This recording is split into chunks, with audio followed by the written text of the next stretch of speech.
بسم الله الرحمن الرحيم.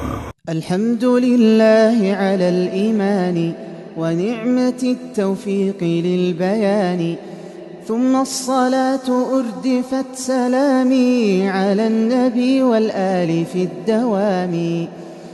وبعد إن هذه ملاطفة قد صغتها للصحبة الملاطفة، منسوجة من غير ما تكلف أو عجمة لوثاء أو تعسف.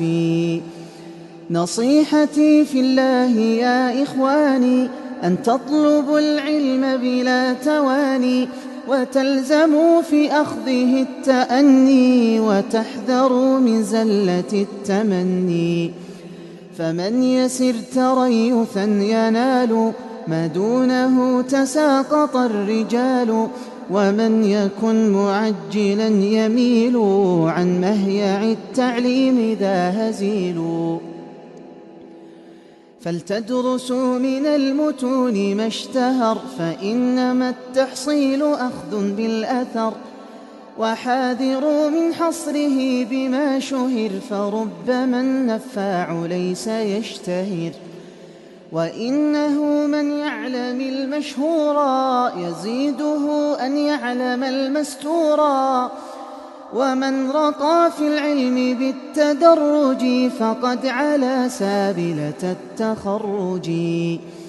لا تضجروا من كثرة الإفادة، فإنها مع حسنها عبادة، أو تجزعوا لفتية تغيب، فحظهم يحوزه الأريب.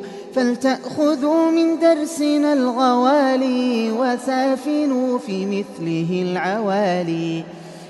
ومن يرد أن يترك الدروس، فشأنه لن نملك النفوس، لكنما ليحذر الإصابة بزيغة الحياة والرتابة. فيترك التشمير والتعلم، ويلتهي برفقة لن تنعما. كم طالب تراه للعلوم مهيئا لجودة الفهوم، مضيعا لنفسه لما صحب أولي بطالة إليه منسحب.